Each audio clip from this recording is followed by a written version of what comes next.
You mentioned the need for men to embrace their feminine influences.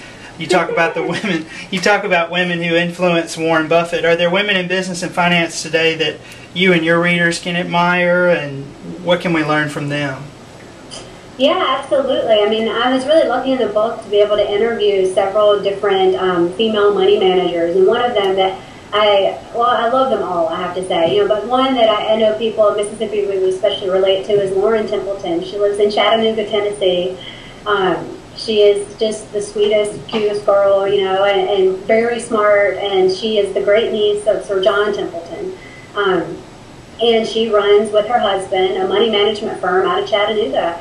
And she just has this amazing story. I mean, she talks about as a little kid, obviously being raised in the Templeton family, that investing was looked at not just in the stock market, it was across the board. I mean, you were investing money in a refrigerator and you wanted to make sure you got the best value for your money that way. You were investing money in a new car. Everything was looked at as what that dollar was going to get you down the road, which is a great way to kind of view all your decisions, frankly, in life. And she also talks about, like, at a very early age, I think about 7, her father actually said to her, you can buy, you can pick the stock, pick the company, I'll invest it for you, put the money in one share of stock, and then she would actually get her the stock certificates, and she would paste them up on her wall. So, you imagine other little girls have pictures of, I don't know, New Kids on the Block or whatever. Justin Bieber, yeah. Right. And Lauren has pictures of, she has her stock certificates up on the wall, and she said she was so proud of that, and she would go out to the playground and tell the other kids, I own Disney and I own the Gap. And think about little kids today, that's a great way to get them involved in investing. You have to really connect it to something concrete. I think that's what people miss when they think about investing, is that it's just something out there, it's something disconnected it's some ticker symbol they see flashing somewhere. But if you look at it as companies that you interact with, you drink Coke on a daily basis, you eat at Chipotle, you shop at the Gap, you use an Apple computer, all these things are actual companies that you can learn a whole lot about. And Lauren was a great example of that as a little kid. And there's others, a mother-daughter team, which I interview in the book, Candace Ware and Amelia Ware. They're money managers up in New York. And kind of a similar thing, Amelia is the daughter, and she was raised it was inescapable for her almost to fall in love with investing. And they have just such a great story of all the money that they made. They really, when Buffett was investing in fall of 2008, they were people who were doing that too. They did not get scared out of the market. They went all the way in and have done really well for it. And then there's another lady, Lisa Rapano, who's a money manager in Maryland, and she's just fascinating. She has these core values for her firm that follow a lot of what Buffett said. I mean, people really matter to her. Reading a whole lot really matters to her. So yeah, I think there'll be more women out there for all of us to look up to as time goes on, as women start, really asserting themselves in the field of finance. I think that's a good thing for everybody. You mentioned that statistically women make less money than men. They live longer. How can investing in financial planning, that needs to be a big part of their life, how can that help them? And then, kind of what you were already saying.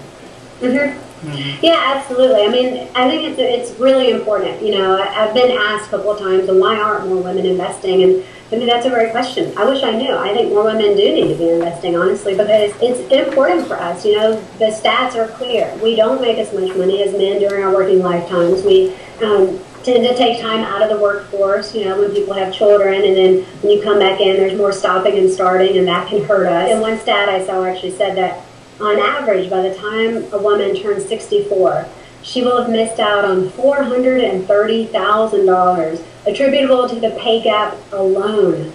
I mean, so that is shocking to me. And the pay gap actually gets worse the older you get. I mean, it starts out pretty bad. I think it's maybe 20% or something when a girl graduates from college, and it just gets worse throughout our careers. That's the penalty that we're paying for being women. Obviously, we do want to change this. We should. But until that happens, it's important for us to just take charge of this. I mean, I talked about when I was, literally a girl at 19 trying to figure out how I was going to invest my money. Things happen in life where you're going to be forced to do this on your own, and don't wait for something tragic to happen. I would just encourage all women not to be intimidated, not to be scared, but to realize that yes, there is this kind of mountain that you've got to overcome as a woman. And you don't have a day to spare, frankly. You should start investing as soon as you possibly can. And don't let people talk you out of it. Don't let people tell you you're not smart enough, because that's not the case at all. You can absolutely do it. It's important that you do it. No one's going to do it for you. Don't wait for someone to do it for you. Start doing it for yourself, and I think you'll like it. It's not the easiest thing in the whole world. You know, you will have to do some reading. You'll have to do some work. We all have to do that. But it can be a lot of fun as well, and you can find that. The message of our book is good for everybody. I mean, the book is going to make everybody a better investor, male, female, whatever. It does not matter, because the goal of the book is to teach you how to manage your emotions. Temperament is the word that we talk about in the book again and again, that Buffett has always said it's temperament, not intellect, that will make you a great long-term investor. And I think that's the case. So our book is different from the other Buffett books, because we're the only one that really focuses on that aspect of what Buffett does.